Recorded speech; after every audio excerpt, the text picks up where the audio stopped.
Mana tuguhaye icyubahiro, ni wowe ugikwiriye mu isi no mu ijuru.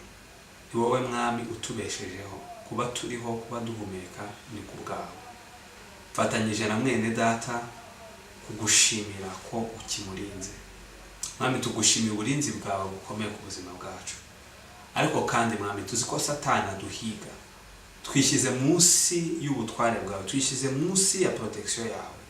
Ndasengera mwene data mwami kugira ngo umuproteje, umurinde mwami imitego ya Satani. Satani hari byinshi bibi agambirira, ariko uyu munsi ndashinganisha mwene data kugira ngo abe amahoro mwami. Ni wowe Uwiteka Imana ubasha gufungura ntihagire ufunga. Mwami ndasengera mwene data kugira ngo umufungurire imiryango.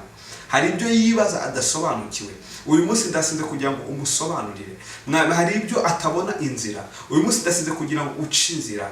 Mu izina rya Yesu Kristo natuye umugisha, natuye kwaguka, natuye kurinda kwawe mwami.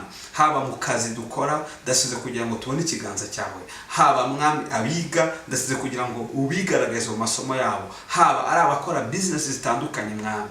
Kandi mwami tukwetse n'igihugu cyacu kugira ngo mwami ugihe amahoro, tanga ubwenge ku bayobozi bacu, ibyemezo byose bafata bayoborwe nawe. Icyo n'amashimwe bibyawe mu izina rya Yesu Kristo. Amen.